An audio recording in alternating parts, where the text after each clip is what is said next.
Muy buenas noches, estamos en Odisea Argentina. ¿Cómo estás, Nico? Buenas noches. Buenas noches, Carlos, ¿cómo estás? Muy bien. Bueno, hoy tenemos un programa muy cargado, con muchas mesas. Sí, mucha información además. Mucha información. Ahora, antes de entrar a las mesas, vamos a charlar un poquitito de lo que está pasando con la economía y la política. Y es notable lo que está ocurriendo en estos días con los activos argentinos. La bolsa no para de subir, y no porque se deprecie el tipo de cambio. Los precios de los papeles argentinos que cotizan en Nueva York han subido desde las primarias hasta un 40%. En dólares. En dólares. Lo cual refleja un interés inversor notable, dado que no es ya la apreciación simplemente de los tenedores de pesos que buscan cubrirse de la depreciación. Que suba el precio de las acciones medidas en dólares refleja un aumento en la demanda que tiene algún motivo probablemente por detrás. ¿Y qué está mirando esa gente que compra acciones de empresas argentinas? ¿Qué interpreta que va a pasar? Mira, yo creo que la Argentina hoy está en medio de dos fuerzas. Hay gente que está mirando más allá del 2015 y mirando lo que puede ocurrir con una economía más abierta, con una macroeconomía pasablemente normalizada, donde baja el riesgo país y las empresas valen más. Contra eso hay gente preocupada por el transcurrir de los próximos 2 años, que pueden ser difíciles. Los estados de ánimo van cambiando y hoy van ganando los optimistas. Veremos qué pasa más adelante. ¿Optimistas a qué le llamás optimistas? Los optimistas en términos de que el precio de las compañías argentinas va a seguir subiendo, para lo cual, o que están baratas todavía, para lo cual tienden a pensar de que en algún momento la economía va a ofrecer, algunas garantías en términos de derecho de propiedad, de funcionamiento, para lo cual convalide esos precios al alza. Hay gente mirando negocios, ya no digo comprando acciones, mirando empresas para comprar, tratando de involucrarse en negocios hoy en el país. Hay mucha gente mirando, pero pasa muy poco. Pasa muy poco porque aquel que quisiera traer dinero a la Argentina en magnitudes sustantivas para invertir tendría que hacerlo sufriendo el impuesto que supone entrar el dinero al tipo de cambio oficial, que cotiza con un descuento del 40% contra el paralelo. Solo se podría traer en un goteo muy menor a través de este mercado informal, a través del mercado de bonos que se llama contado con liquidación. Entonces, entrar dinero hoy tiene las ventajas de anticiparse que los precios pueden estar pasablemente baratos, pero también supone aceptar el descuento de ingresar los fondos. Vos lo que estás diciendo es que los que les gustaría entrar y no entran es porque están esperando o suponiendo una devaluación en algún momento. Una reunificación cambiaria que supondría algún nivel de tipo de cambio donde al menos el que trae el dinero a la Argentina no tiene una pérdida inmediata contra el paralelo. Ahora, si desde la economía el razonamiento es bastante sencillo, no sé, desde la política parece... ¿Qué opinás de este movimiento que nos está anticipando la economía? Bueno, yo creo que es lo que vos estás contando, se me ocurre que es el reflejo de una segunda derrota que está teniendo el gobierno. La primera derrota fue en las primarias, la segunda derrota la está teniendo ahora. Y es una derrota más complicada que la primera, porque no es una derrota electoral, que tal vez es más fácil de revertir, es una derrota conceptual. Es decir, cuando uno ve que en el tramo que va desde las primarias a la elección general, Insaurralde, que es el que representa la voz del gobierno, el que representa en el principal distrito político del país las posturas del gobierno, pide hablar de inseguridad, pide hablar de inflación y quiere ir a los programas de Mañeto. Y a lo de la Chiqui Legrand, derrota y cultural. Se sienta en la mesa de Mirta Legrand y habla ahí de los problemas de seguridad que obviamente el gobierno no atiende. Quiere decir que estamos ante un candidato que le está pidiendo a sus jefes o a aquellos que lo han mandado a esa candidatura que acepten los argumentos de sus adversarios. Es decir, en términos conceptuales, en términos discursivos, lo que estamos viendo es que Insaurralde se pasó a Massa. Es curioso porque yo hubiera dicho que Insaurralde tal vez habría pedido permiso y habría negociado con quienes manejan la campaña, digamos, que ese movimiento habría sido negociado para ir a pescar votos del otro lado. No, yo creo que Insaurralde consigue cierta tolerancia a esas disidencias, porque bueno, todos están en campaña, también la presidenta debe querer ganar, pero el nivel de tolerancia que consigue me parece que tiene el mismo alcance que los gendarmes que le mandan a Scioli, que le dice, ojo que son por 45 días, en 45 días me los devolvés, es decir, ¿Hay algo más seguís con el problema. ¿En la Argentina de hoy hay algo más que esté a más de 45 días? El peronismo está a más de 45 días, porque me parece que lo que representa el movimiento de Insaurralde, este giro, es un espejo que adelanta, es una especie de laboratorio de reducción a escala de lo que va a pasar con el peronismo en los próximos 2 años.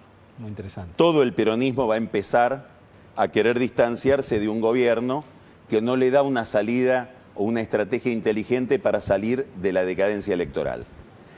Claro, la pregunta, y no es una pregunta que podamos resolver en este momento, me parece, es una pregunta compleja, es si este tipo de agrupaciones políticas o de experiencias políticas, como la de Cristina, como la de Menem, como la de Alfonsín, cuando entran en una declinación tienen en sí mismos la capacidad de generar una candidatura que gire o quedan enredados en ese problema, o para decirlo de manera mucho más cruda, daría la impresión de que son gobiernos o liderazgos tan marcantes, tan densos, que o consiguen la reelección o le abren paso a algo muy distinto. No tienen la posibilidad de esta transición, porque más que un candidato que los represente, empiezan a generar un arrepentido que en su arrepentimiento le junta votos al otro.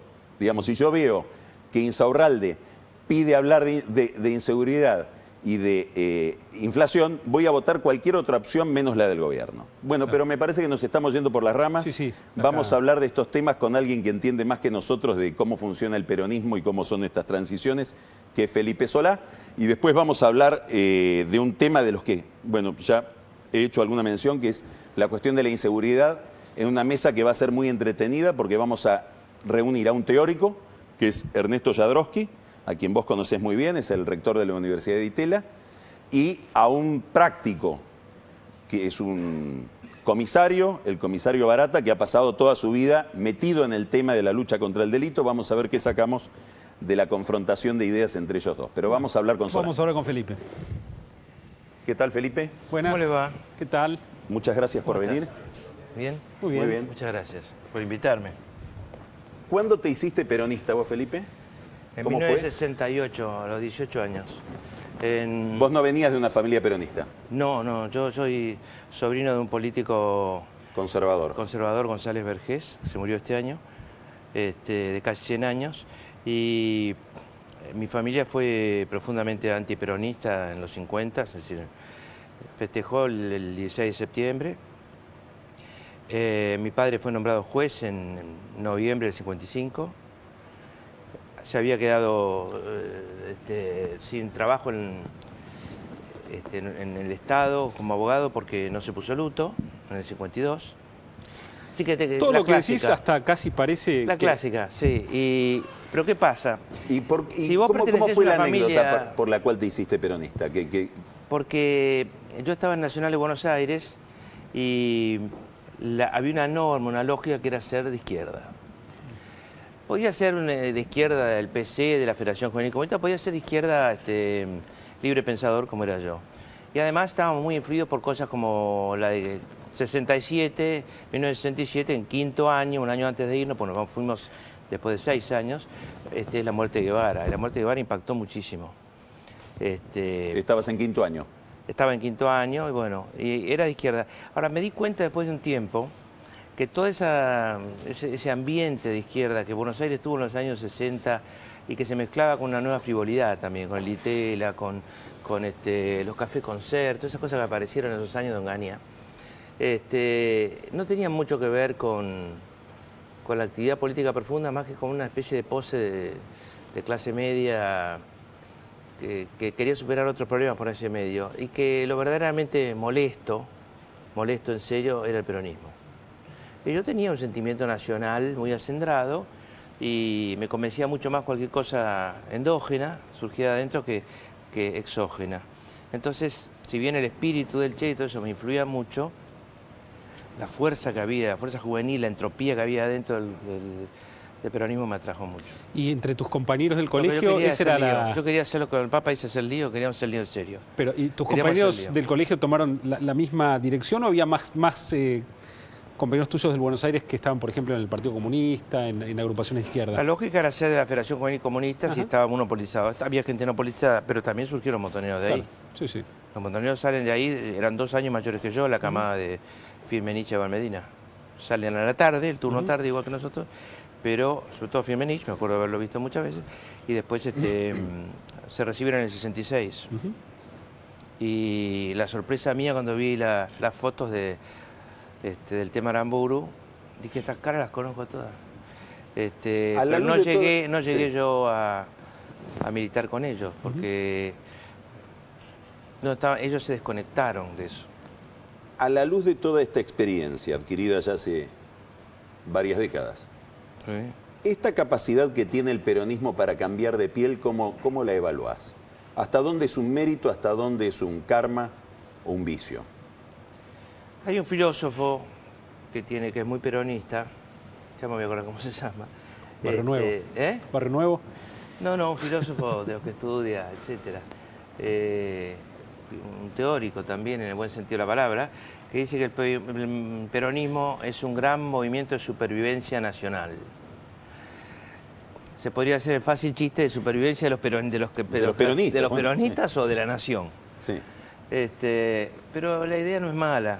La idea es que la nación se reacomoda para poder resurgir en ese stop and go que tiene político y económico que ha tenido, que se ha cortado bastante, pero que tuvo durante muchos años, se reacomodaba en el peronismo. Un poco aquello del coro que era muy malo y decía, si nos perdemos nos encontramos en la Mancha de San Lorenzo. Ese chiste, el viejo chiste, bueno, era una cosa, si nos perdemos hay que recurrir al peronismo. De mucha gente que no era muy peronista, pero que decía, ellos saben de qué se trata. Yo creo que es todo legado de un genio que era Juan Perón. Felipe, ahora, por todo lo que vos estás contando, por tu relato, uno sabe que el peronismo es un movimiento, un partido con una amplitud enorme. Y me gustaría preguntarte, si tuvieras que resumir 5 valores que hacen al ADN peronista, para tratar de englobar lo que han sido los distintos peronismos que hemos vivido, ¿dónde situarías ese ADN? La sensibilidad frente a la injusticia social, otra sensibilidad que es algo así como admitir la cultura popular tal cual es y no tal cual quisiera que fuera. No creer que uno es popular porque la gente se comporta como uno quisiera. Uno es popular se acepta que las cosas son como son, ¿no? Es decir, es una cultura mucho más vinculada a comprender que a entender. La tercera, yo diría, una cultura para adelante. Es decir, queremos transformar y para eso queremos el poder. De la intendencia, del centro de estudiantes, del país, ¿no? Es decir, no queremos ser pasivos, no queremos comentar en el café. Demasiado comentar en el café nos hace dudar. ¿Qué grado de autoritarismo es atrayente para un peronista? Y a mí me parece que esto por supuesto es muy diverso, pero el peronismo me parece que cree en la autoridad del delegado, en la autoridad del secretario general de un sindicato, en la autoridad antes en la autoridad de los caudillos provinciales que todavía han dejado huellas fuertes y todavía hay prácticas por el estilo, y en la autoridad de Juan Perón. Autoridad que supo ejercer también Néstor Kirchner en su momento. Uno valora mucho la autoridad. Se podrá decir, eso vale para todos. No sé si vale para todos. Lo que pasa es que olvidaron que era autoridad con persuasión, ¿no? Y acá se convirtió en autoridad con amenaza desde La Plata, ¿no? Sí, sí. Ahí ya he reconocido unos 4 valores. El quinto sería una cierta emoción con los valores nacionales, con causas nacionales, con la historia, ¿no? Con sentirse ligado a la historia, plenamente. A una historia que va hasta la Guerra de Independencia, ¿no? Pero que puede ser inventado, no, porque este es un país de inmigrantes, pero sentirse ligado. No estoy diciendo que sean buenos valores, digo que vos me pediste 5 características. Sí. Bueno, que son lo suficientemente amplios como para englobar. Sí, si pensara como gorila te diría algunas características más, pero no te las voy a decir. Hablabas recién de la autoridad, ahora te llevo al futuro. ¿Por qué pensar que el enorme aparato de poder que se formó durante los últimos 10 años no va a ser una gran tentación para el próximo presidente, sea quien fuere el próximo presidente? Por dos razones. En primer lugar, porque el enorme aparato de poder que se formó, primero tuvo éxito y después dejó de tenerlo. Y cuando deja de tenerlo de una manera abrupta, es decir, los últimos 2 años. ¿Por qué? No hemos cumplido 2 años en los cuales hemos pasado del 56 en la provincia de Buenos Aires, 57 en la provincia de Buenos Aires, a 30. Son 27 puntos de pérdida. El peronismo no reconoce virtudes en aquel que no tiene votos. Virtudes sin votos, virtudes con pocos votos. Virtudes... Eso es de radicales. Claro, es de radicales, es mirar para atrás. El segundo tema es la centralización de todo alrededor de una persona.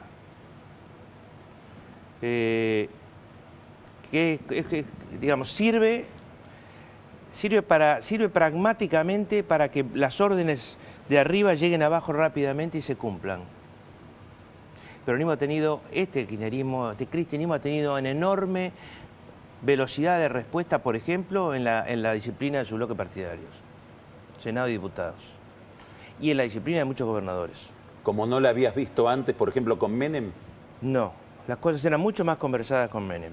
El que quiso hacerlas así fue Cavallo, y solo convencía a algunos Cavallo, pero no a todos. Si Cavallo no tenía a Bauzá o a Menem, que después venían atrás... Bueno, Kirchner miraba mucho a Cavallo, lo observaba mucho. Kirchner observó muchas cosas de Cavallo en materia de... Bueno, Cavallo, ¿qué era Cavallo? Cavallo, hay 2 Cavallo, pero el primer Cavallo es un constructor, no es un destructor. El segundo Cavallo es un hombre al que todo le sale espantosamente mal y así se va. Y además no quiere convencerse que todo le sale absolutamente mal y termina en la explosión de la Argentina. Que la salida de uno coincidía con la explosión de la Argentina es algo inarreglable. Volvamos a por qué el próximo presidente no se va a tentar con hacer un uso del dispositivo montado. Porque ese aparato, al estar totalmente supeditado a una persona, si esa persona deja de tener poder o porque es Pato Rengo o por sus propios errores, porque hay Pato Rengo que son muy exitosos, pero son Pato Rengo igual. Nada contra los Pato Rengos. Nada. Es un hecho del almanaque y de la Constitución, pero la suma de Pato Rengo más errores, más autoritarismo, hace que el aislamiento sea más fácil. Ahora, se le puede echar mucho más fácil la culpa a Cristina. Se pueden deshacer de propias responsabilidades en todo esto, en los últimos 2 años, digamos. Para tomar un ejemplo, los últimos 2 años, se pueden desprender de estas responsabilidades echándole la culpa a Cristina. Entonces ahí me parece que con Cristina, si Cristina se va, el aparato se muere. El aparato ligado al Estado, el aparato de lo que llaman ellos la clase media, en realidad es la militancia de clase media, no es la clase media. No tiene la clase media, tiene militantes de clase media. Pero yo no te hablo solamente de ese tipo de construcción, digamos, de organización ligada a los mecanismos del poder y a conseguir autoridad. Por ejemplo, el grado extraordinario de centralización política que ha habido respecto de las provincias. Primero es centralización, acuérdate cómo fue, primero es centralización económica progresiva y resistida por dentro, con una resistencia sorda, no demasiado pública, hasta que hay un momento dado, que es después de la batalla con el campo, en que el gobierno queda tan golpeado que necesita socios en la geografía. Socios en la geografía que podría ser una geografía perdida, por ejemplo la región pampeana y algunas economías regionales donde hubo cortes muy duros y broncas muy grandes. Y en ese momento el gobierno empieza a alargar selectivamente plata. Mantiene la centralización desde el punto de vista legislativo, legal, digamos, y empieza a alargar plata y empieza a tener el gobernador que le debe tal cosa, el gobernador otro. Hoy cada uno de los gobernadores le debe algo, sacando de la sota, y en menor medida supongo que Wiener también, los demás. Me podrá decir a lo mejor Dan Neves con razón algunas cosas que no lo han asistido mientras estuvo. Es posible, que no quiero ser injusto, pero los demás, todos tienen algo grande que le deben es decir, cambiaron ellos. En lugar de centralizar, en lugar del garrote y el garrote, era garrote y la obra. Garrote y esto. Ahora la pregunta es... Garrote y el fondo sojero. Para que eso no ocurra, ¿hace falta una reforma institucional ¿O simplemente hace falta que cambie una persona que pretenda no recaer en el uso de los mecanismos discrecionales que tiene? No, hace falta un cambio institucional y legal en términos de que cada uno sepa que un gobernador es un gobernador si por lo menos puede contestar en el mes de octubre si va a haber clases, van a comenzar las clases en fecha, en marzo o no. Si el tipo no sabe esa respuesta, no puede proyectar casi nada, ¿no? Sí. Entonces, pensémoslo así, ¿puede o no puede? En términos, bueno, tenemos que tener un grado de descentralización tal que el gobernador pueda llegar a tener una planificación que mínimamente le permita tener un año adentro planificado. Planificado no quiere decir que salga igual, quiere decir planificado. Sí, pero pasible Felipe, de ser planificado. hay una cuestión, digamos... Ahora, eso tiene un límite, que es la autoridad presidencial. Si uno todo el presupuesto lo tiene asignado absolutamente, ya no hay prácticamente novedad u obra o programa o nueva política que pueda implementar. Ahora, entonces, hay una que cuestión pensar formal. que hay un límite. Hay una cuestión formal que es el porcentaje de recursos que se transferían en forma automática y cuánto se transfieren en forma automática hoy. Hoy la proporción de recursos no automáticos es tan grande que es una tentación muy grande. Entonces, pero no le asegura a un gobernador esa proporción automática, no le asegura a un gobernador estar a cubierto de cosas tan esenciales como el ciclo lectivo. No, sin duda. Del ciclo lectivo. Todo lo contrario. Entonces pongo eso de ejemplo porque sería el primer dato de hoy que los fondos automáticos que recibe un gobernador son mucho plazo. menos que los que recibía antes. Entonces la pregunta es, dado que existen tantos recursos no automáticos, ¿cómo se sustrae de la tentación el próximo presidente de administrarlos de manera tal? Probablemente de aquí a que haya un próximo presidente se los vayan quitando de a poco esas atribuciones o ese margen de acción. Sí, Los propios gobernadores y el... Hay que ver qué pasa en el Senado con eso, ¿no? Yo creo que, no solamente en diputados, pero que va a estar en la agenda, Yo creo que un gobernador debe tener la dignidad de poder planificar, y eso significa aumento porcentual, aumento relativo de los recursos no discrecionales. Y que los recursos discrecionales tienen que estar ligados a grandes obras, que en general además deben ser trascender una provincia, deben ser obras que trascienden una provincia en su impacto, y vinculados a la obra pública. Felipe... Ahora, no la idea de te doy para que pagues los sueldos, te doy para que cumplas con los servicios esenciales, te hago una seguridad, pregunta, justicia, Felipe. No te olvides de preguntarle por cómo va a ser el Congreso. Sí. Pero antes de preguntarle por cómo va a ser el Congreso, donde él está y seguramente va a estar, te hago otra pregunta. ¿Qué harías vos si fueras Cristina en este momento ante este escenario electoral y ante los próximos 2 años? No si fueras vos en el lugar de Cristina, si fueras realmente Cristina, con la cabeza de Cristina y con las características de Cristina. Qué difícil, porque la primera parte de la cuestión te la conté. Si fuera yo no hubiera llegado a esto. Bueno, no, pero hubiera hecho justamente otra macana, pero no hubiera llegado a esto. Estás en esto y sos el principal asesor de ella. Yo no hubiera tomado cambios tan drásticos, pero hubiera dicho, yo sé en qué me he equivocado, y lo podría hasta comentar, pero no hubiera tratado de corregir sin autocrítica, de corregir burdamente cuestiones como la seguridad con los movimientos de tropas de fuerzas de seguridad como Gendarmería, que es un movimiento poco serio, un movimiento apresurado, complementado con ideas locas como mandamos el ejército a la frontera. No estamos en tiempos en que se puedan tomar, ni siquiera financieramente, tomar decisiones tan fuertes. No estamos preparados, no hay un solo programa piloto. Digamos, los programas pilotos son criticables cuando son siempre programas piloto, pero algunos programas deben ser primero piloto y después expandirse si tiene resultado positivo. Acá no. Acá es improvisada la llegada de los gendarmes. Por supuesto que la gente prefiere los gendarmes a nada, pero el gendarme disuade, no previene. Disuadí que decir no voy a afanar acá porque está ahí el jeep que no se mueve de gendarmería, porque se mueve poco gendarmería, entonces voy a afanar allá. Pero afanar tengo que afanar hoy. Bueno, eso no es prevenir, eso es disuadir de un lugar a otro. Bueno, cuando Alejandro Granados hizo la policía complementaria que me pidió hacerle, yo le dije que me parecía bien, que lo que abunda no daña, y él asumía era conjunta, pero él ponía mucho. Con mis prevenciones y todo, también hizo algo más, que es que bajó muchísimo el robo en Ezeiza y subió muchísimo en Esteban Echeverría, Monte Grande. Bueno, nos dicen que no tenemos más tiempo, nos quedamos con la incógnita de cómo va a ser el nuevo Congreso. Me gustaría que lo resumiera, aunque sea en en 2 líneas como para... Desde el punto de vista matemático no es seguro cómo va a terminar, quién va a tener mayoría, sí o no. Más bien yo diría que hay una probabilidad mayor de que el Frente para la Victoria siga teniendo, no sé si quórum, pero sí mayoría. Desde el punto de vista político sí hay una probabilidad que obviamente tiene relación con la garrocha, ¿no?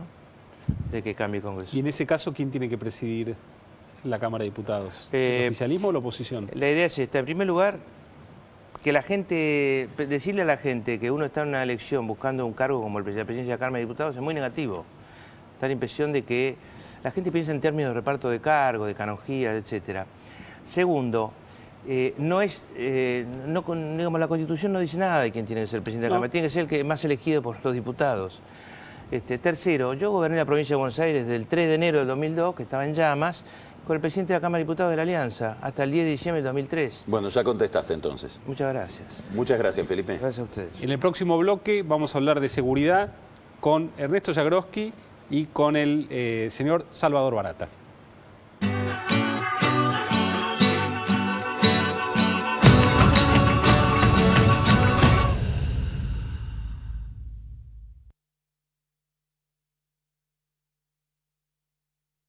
¿Qué tal? Habla Álvaro, soy compañero del trabajo de Marcos.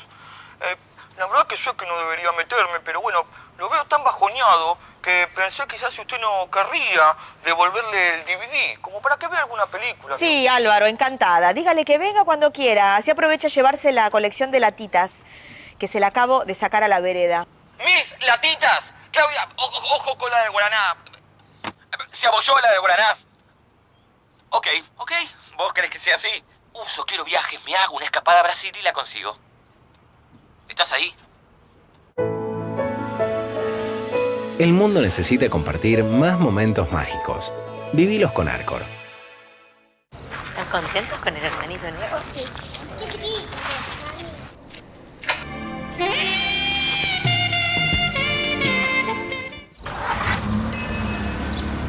Gran Siena. Hay lugar para todos.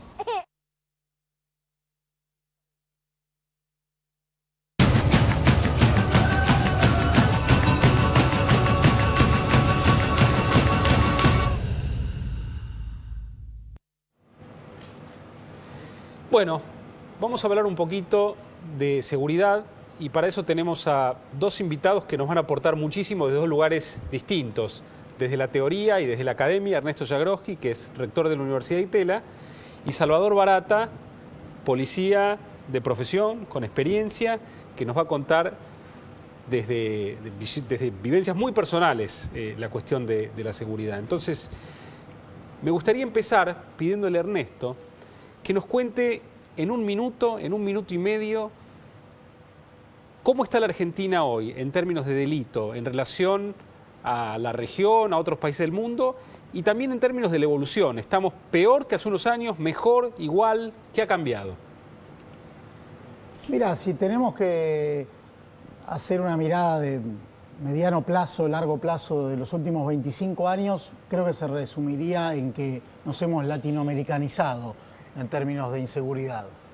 Hasta la década del 80, Argentina tenía niveles de inseguridad mucho más bajos que los de la región y que los de otros países, por ejemplo, del primer mundo. Y básicamente en la década de los 90, y eso no bajó de ninguna manera durante la última década o los últimos 15 años. Nos mantuvimos en un nivel básicamente similar al de otros países de la región.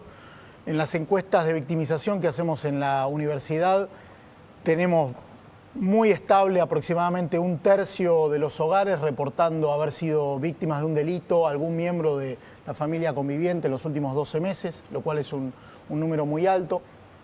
Quizás en términos de homicidios, por suerte, tenemos niveles más bajos que los de otros países de la región, como Colombia, como América Central, como Brasil, probablemente porque por suerte la población en general no se encuentra armada y los homicidios en general requieren 2, requieren alguien que ataca y alguien que se defiende, o requieren una lucha entre bandas o algún enfrentamiento, mientras que el tipo de robos o de violencia o de inseguridad que vemos en la Argentina, en general es más unilateral. De todas formas, nuestras encuestas lamentablemente también muestran dentro de ese tercio de familias que la victimización con violencia ha estado subiendo respecto de otras formas de robos sufridos sin violencia.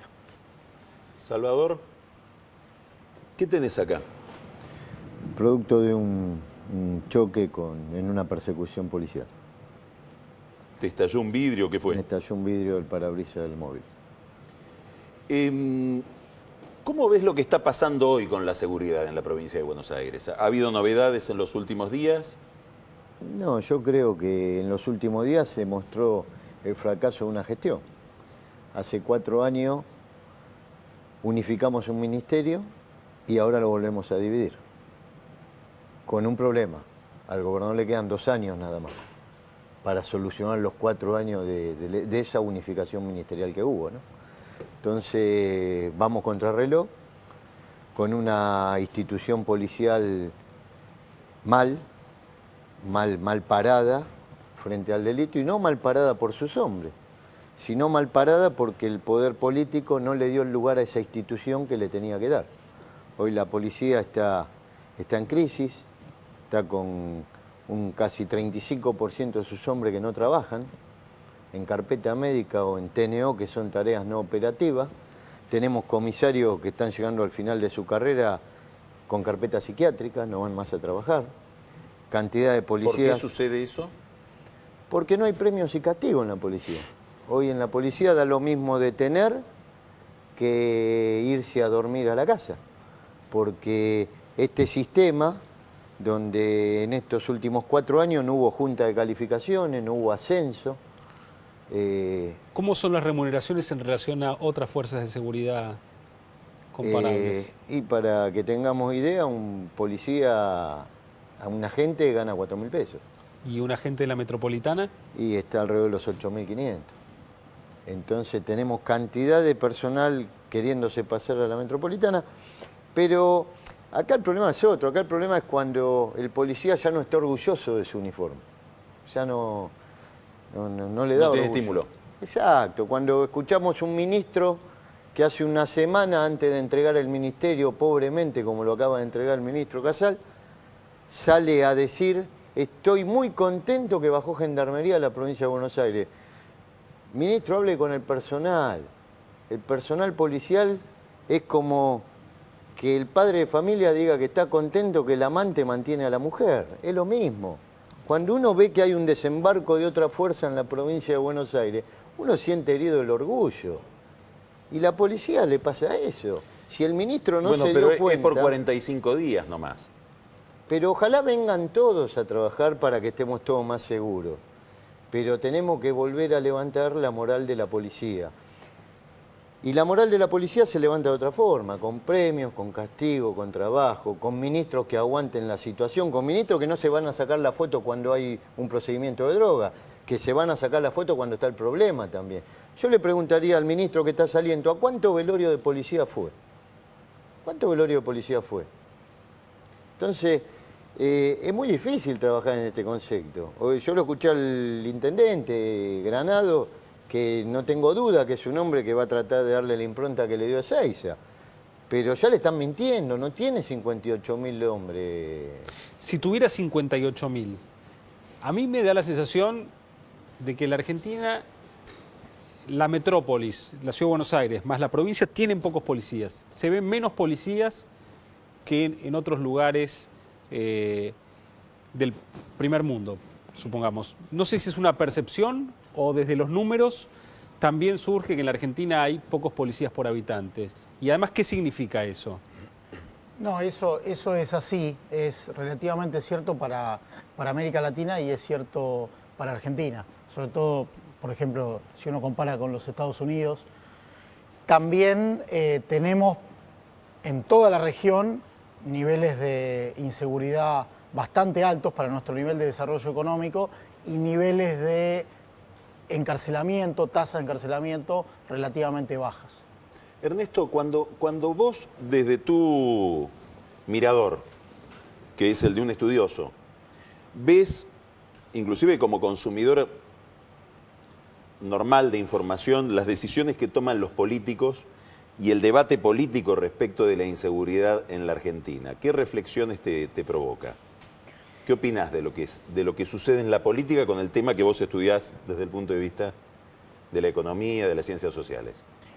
Veo muchísima falta de información e ignorancia estadística mezclada con mucho coyunturalismo, con una toma de decisiones corriendo de atrás a los problemas, pero la inseguridad es un problema social, es un problema complejo, multidisciplinario, necesita un montón de información y el mismo oscurecimiento estadístico que se fue viendo en otras áreas de la Argentina, como la inflación, como las estadísticas de rendimiento escolar, ocurrió incluso antes con la criminalidad. Las últimas encuestas de victimización oficiales son del año 2003 y después es muy difícil diseñar políticas si uno no tiene buena información. Entonces termina guiado por lo que pide la opinión pública en el calor de una campaña electoral, lo que uno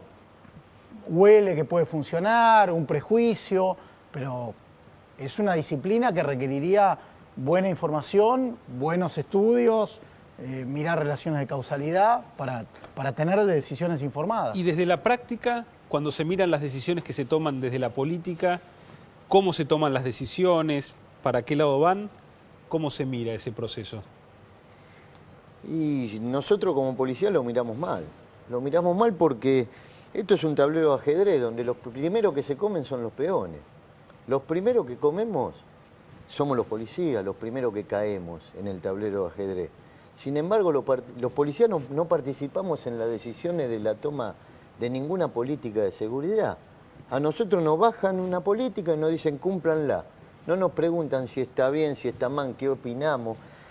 Cuando queremos explicar que eso está mal, como me pasó a mí en el caso cuando era su jefe de policía, cuando quise explicar un montón de cosas que estaban mal, me dijeron que no podíamos cambiar porque era reconocer errores, entonces uno se tiene que ir.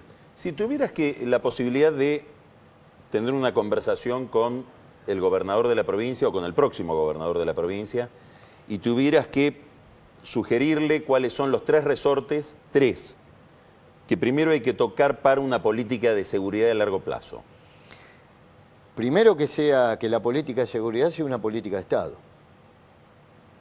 que trascienda las barreras del tiempo que le toca a un gobernador, porque si cada 4 años que dura el mandato de un gobernador vamos a estar cambiando la política de seguridad, no va. Eso implica que la tenés que acordar con la oposición. Exactamente, exactamente. Segundo, que darse cuenta que la seguridad es el último eslabón de una cadena donde si un pibe o un delincuente va a robar es porque todas las cadenas, todos los eslabones anteriores fallaron todos. Falló la familia, falló la escuela, falló el ámbito social, falló el Estado, falló todo. Como último eslabón queda la seguridad. Pero yo siempre digo, acá los políticos se enojan cuando uno habla de represión. La seguridad es represión pura. Cuando vos parás un policía en la esquina y el delincuente no roba porque está el policía, es una prevención forzada. Vos ya estás reprimiendo la conducta del hombre ese que no va a robar en esa esquina, pero va a robar en la otra. Como dijo un poco el gobernador, el ex gobernador Solá, ¿no? No robaban acá, pero robaban allá. La saturación no significa que vos le das al delincuente la garantía de que no va a robar más. La saturación lo que significa es, no robes acá, pero andate a robar a otro lado. El que nace con ganas de robar o el que se forma para robar, se forma porque lo llevó el Estado sin darle la cobertura necesaria. Entonces yo creo que... y la tercera sería que los temas de seguridad no sean temas de debate político. Yo estoy a favor de que haya imputabilidad a los 14 años, porque lo sostuve siempre. Un menor que toma un arma y mata, tiene que hacerse cargo, porque sabe lo que es un arma y sabe que va a robar con el arma. No lo discutirías en medio de una campaña electoral. Exacto. Si nos vamos a poner a discutir... Ahora, curiosamente, en ninguno de los 3 casos mencionás cuestiones de compra de tecnología, etcétera, que parece que es lo primero que busca el funcionario cuando llega. Eso tiene que venir después. Primero tenés que tener una policía organizada, vertical. Vertical, la policía, mal que les guste, es una fuerza vertical. son 50.000 hombres que tienen que tener un mando vertical. ¿Cuánto pesa en el funcionamiento de la policía la ejemplaridad del que manda cuando se habla de corrupción? Todo. Todo. Si vos no tenés un jefe que no sabe lo que es el frío del calabozo, si vos no tenés un jefe que no sabés, estoy hablando de jefes en general, ¿no? Que no sabe lo que es tirarse abajo de un patrullero porque le metieron 10 tiros al móvil. Si vos no tenés un jefe que no sabe lo que se siente cuando tenés que entrar a dar una noticia que mataron a un familiar de un vecino, o vos no tenés un jefe que no pasó por una comisaría y no siente lo que es el fracaso de su gestión como comisario porque se le murió un vecino en la zona, es todo. Si vos no tenés un jefe que no va a una cancha y sabe lo que es estar al lado de un infante, bancándose toda una hinchada, bueno, la policía es vertical y como toda fuerza vertical necesita ejemplos. Ernesto, ¿cuánto influye en los delincuentes la probabilidad de ser aprehendido, encarcelado o en un punto, digamos, cuando uno ya tiene una delincuencia muy joven, probablemente consumidora de drogas, digamos, esa probabilidad influye menos y digamos, ¿qué mecanismos se ponen en marcha? ¿Cómo ves esa cuestión? No, yo creo que existe cierta racionalidad, incluso Sí. uno lo mide. Nosotros tenemos un estudio mirando el efecto de la distribución geográfica de la policía sobre el delito y el delincuente es sabio como para eludirlo. Hay una respuesta a la saturación, hay un desplazamiento, lo que se comentaba también, de Seiza a Esteban Echeverría, de una cuadra a la otra. ¿Cuándo el efecto desplazamiento puede convertirse en disminución? Es decir, ¿cuánta saturación hace falta? Bien alta, por lo tanto, probablemente con las tecnologías más tradicionales uno digamos, tenga políticas que son muy ineficientes desde el punto de vista del costo y por eso probablemente haya que mirar algunas nuevas tecnologías. Un ejemplo, mencionaban, recién surgió el tema de la imputabilidad, de la edad de imputabilidad de los menores. Nosotros tenemos un estudio mirando en la provincia de Buenos Aires la utilización como una alternativa al encarcelamiento de pulseritas de monitoreo electrónico. Porque un problema seguro es que nuestras cárceles son muy malas y hay un mecanismo ahí reproductivo de la violencia. Y donde encontramos que son más eficaces justamente es en la población que está en su primer episodio de detención, en su primer episodio carcelario. Logra evitar educarse en el delito en la cárcel al estar afuera. Exactamente, es una tecnología que no hace el máster, digamos. Hoy cada vez es más eficiente en todo el mundo, es cada vez más económica y que uno la puede incorporar a un menú mucho más humano, evitando la violencia carcelaria. Argentina abandonó esa política, ¿no es así? La suspendió por estos episodios de la Argentina de una mala utilización, de una mala implementación, cuando en todo el mundo es algo que se está desarrollando. Creo que además lo que hay que incorporar, digamos, a la discusión, y me parece bien importante, es que hoy en gran medida el delito en la Argentina es de pobres contra pobres. Obviamente que el que puede contratar seguridad privada de distintas formas y por lo tanto el que está preocupado genuinamente por los pobres tiene que estar preocupado por la inseguridad, tanto porque son víctimas los más pobres, porque son quienes sus chicos eventualmente es más probable que cometan esos delitos en el marco de la desigualdad, como del lado de las víctimas que tienen menos posibilidad de defenderse. Entonces tiene que estar en el menú, tiene que estar en la preocupación genuina del progresismo, el problema de la inseguridad. Salvador, ¿alguna experiencia en materia de gestión de seguridad en la Argentina que te resulte hoy interesante de las que están en curso en alguna provincia o fuera de la Argentina? No, yo lo mejor que vi fue cuando el doctor Arlanian nos mandó a 20 comisarios, que fue en la gestión del gobernador Solá, nos mandaron a Barcelona. Hicimos un curso acá, rodeado de personal de Barcelona, de la Facultad de Barcelona, de la Universidad de Barcelona, y fue una experiencia buena, muy buena. Ahí vimos lo que era la saturación, ahí vimos lo que era el monitoreo, ahí vimos lo que era la tecnología. Yo creo que tendríamos que ir copiando esos modelos, pero también vuelvo a otra cosa, se lo dije al doctor Arlanian, Barcelona no es la provincia de Buenos Aires. Los bolsones de pobreza que tenemos en la provincia de Buenos Aires, que comparto lo que dice acá el doctor, son enormes. Y no tengo ninguna duda que el que más sufre, una experiencia mía fue, por ejemplo, en Lanús, un papá en un barrio carenciado que vino a explicar que la hija no pudo ir más a la universidad porque cada vez que bajaba del colectivo, como él no la podía ir a buscar a la parada, tenía miedo que la violen. Entonces, eso creo que explica un poco lo que dice el doctor, ¿no? Pero sin ir a Barcelona, porque si no, Barcelona, Nueva York, son países que, digamos, uno dice, bueno, porque es el primer mundo. Bogotá, Medellín, Río de Janeiro, San Pablo, son ciudades latinoamericanas que han sido exitosas en la reducción del delito, con alguna combinación de políticas de seguridad, políticas inclusivas, que muchas veces le dan un respaldo político para tener estas políticas de Estado. Hay éxitos en la región. Bueno, les agradecemos mucho que hayan Muchas venido, gracias. ha sido muy interesante. Y si me disculpas un minuto para terminar la inclusión, creo que tenemos que incluir a la policía en el sistema. Por eso tenemos que empezar a ver si se puede dar la posibilidad de oficializar el sindicato, ¿no? Un sindicato de policías. Totalmente, no hay ya en el 2013. ¿Y eso no es peligroso? No, si las pautas están claras y no se somete al país en una estado de anarquía, que la policía no tenga derecho a huelga, no hay ningún problema. Bueno, muchas gracias. En el próximo bloque vamos a hacer el cierre del programa y vamos a tener la presencia de nuestra especialista en el mundo exterior y en chimentos, Carola Gil.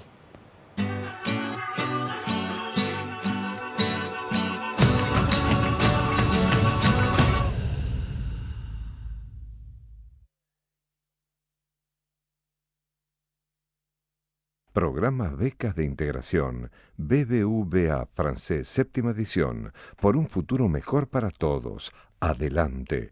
Más información en www.compromisobbvafrancés.com. IRSA. Somos la mayor empresa argentina inversora en bienes raíces. IRSA. Líderes en real estate.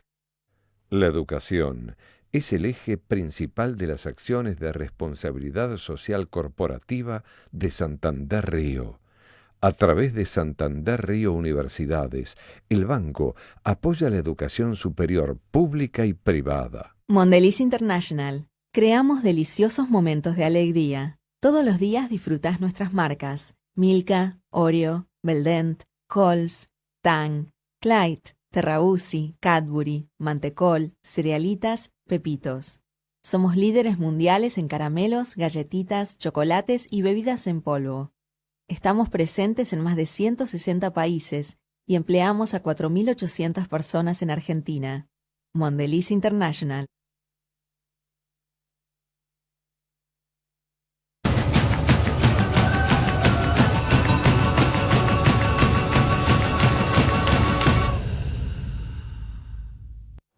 Tercer bloque de Odisea Argentina y la estoy viendo venir a Carola Gil.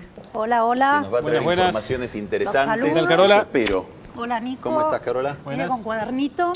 Con cuaderno y todo. Sí, sí. Vos también. Yo siempre estoy con un cuadernito. Sí. Nico no. No, Nico no. Es ágrafo.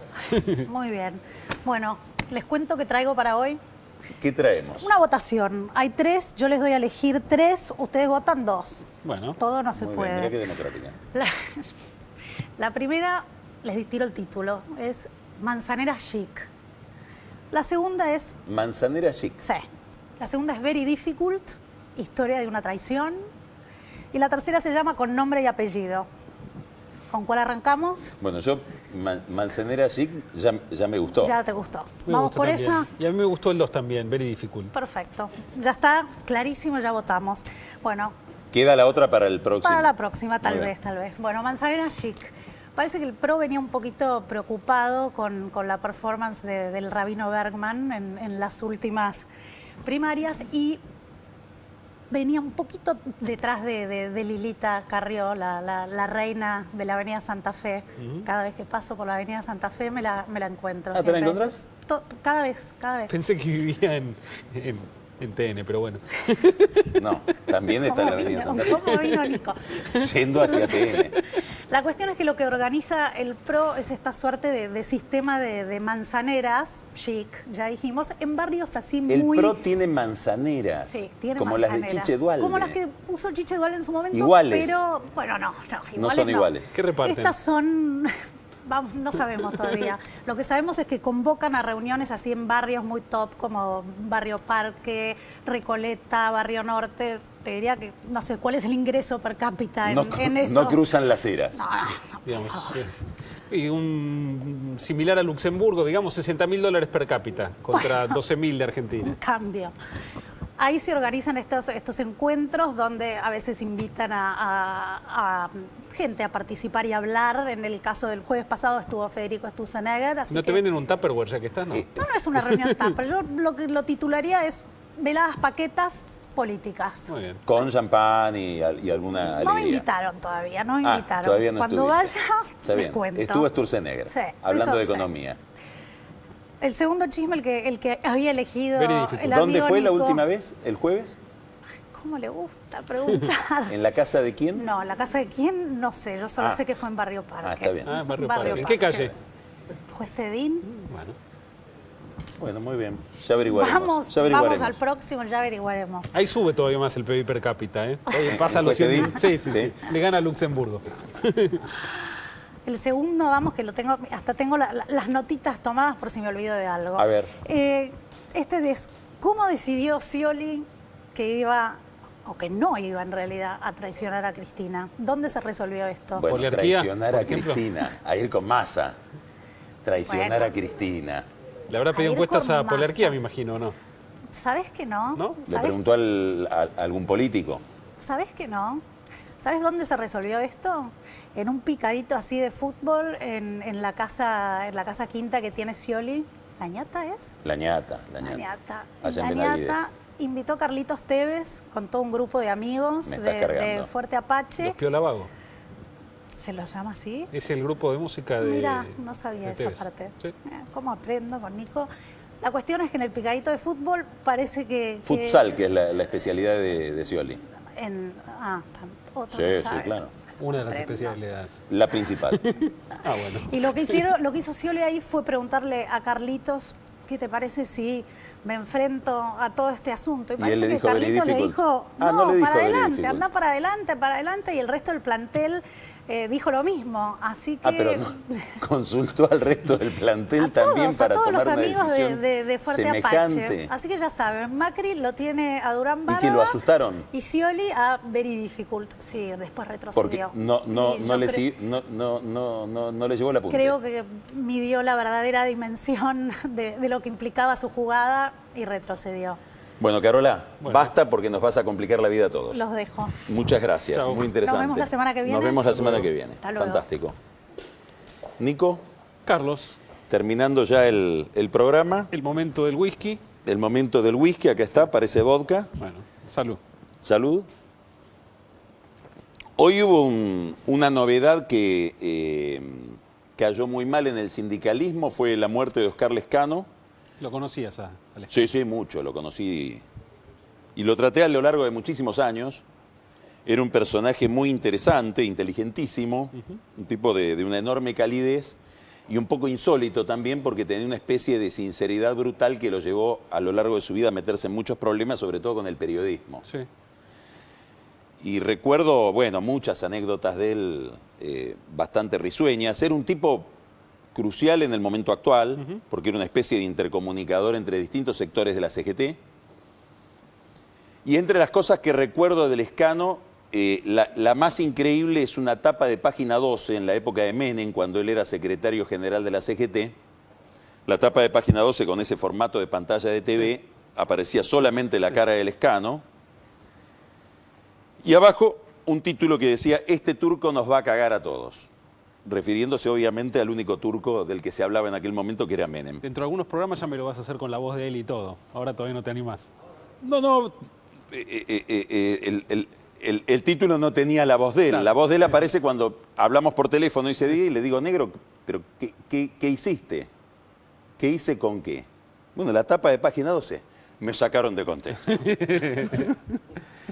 Impresionante. Bueno, yo te voy a contar que hoy los mercados festejaron la distensión en Siria, subió muy fuerte la bolsa en Estados Unidos, las bolsas en todo el mundo. La distensión en Siria quiere decir que Al-Assad dijo... Al-Assad dio una nota en televisión dando una especie de oferta donde pondría su arsenal bajo custodia de Rusia y eso habilitaría a Estados Unidos a no atacar, cosa que le conviene porque la opinión pública americana tendió un puente.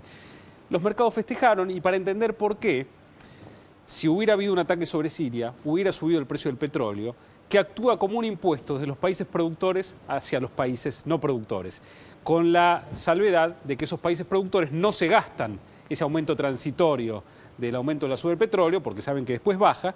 O sea que la recesión de la que quieren salir Estados Unidos, Europa, etcétera, hubiera sido mucho más lenta. Bastante más lenta. Entonces fue una buena noticia festejada por los mercados. Bueno, nos estamos yendo, nos despedimos hasta el lunes que viene, aquí en Odisea Argentina. Nico, nos vemos. Carlos, hasta la semana que viene. Muchas gracias.